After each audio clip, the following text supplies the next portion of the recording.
প্রকৃতির খুব কাছ থেকে একটা সকাল। এখন বাজে সকাল 6টা। আমরা ছিলাম এসে এই যে এই ঘরটায়।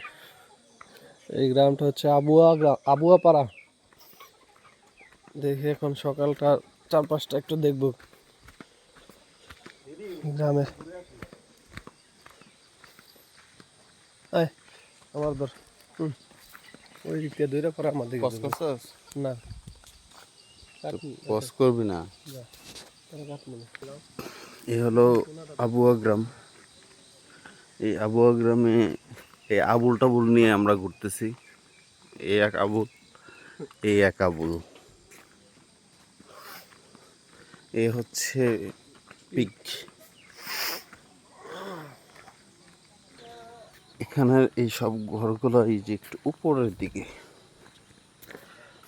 এই যে সেই আবহাওয়া, সেই সৌন্দর্য, আসলে প্রকৃতিকে এত কাছ থেকে দেখা যায় সেটা কখনো ভাবতেই পারিনি। এবং এইভাবে বসবাস করা যাবে বা বসবাস করা যায়, এটা ভাবতেও অবাক লাগে।